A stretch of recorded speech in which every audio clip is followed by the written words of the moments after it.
Ito na nga pala guys, no, nailagay ko na yung solar charge controller nating luma from POMR. So muntik ko na makalimutang mag-video guys, so for the update.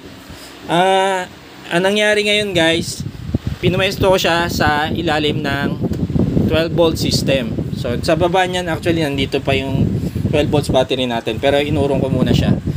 Ngayon alam nyo naman nakalibrate na natin to, pero titignan ko na lang muna ulit kung hindi nagulo yung calibration niya kahit matagal na siyang naka-off. So gagamit tayo ngayon ng power supply. Okay, so magsusupply ako ng 12 volts. Sige, baguhin natin to. Supplyan natin ng 12.7 volts. And okay na yan, 1 ampere.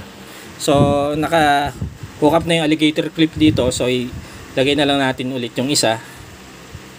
Yan, tapos i-on natin yung output. Tingnan natin kung 12.7 pa rin yung lalabas sa charge controller. Ayun, okay pa rin. 12.7. So calibrated pa rin siya. So ang POMR pala may ano siya, may memory, no.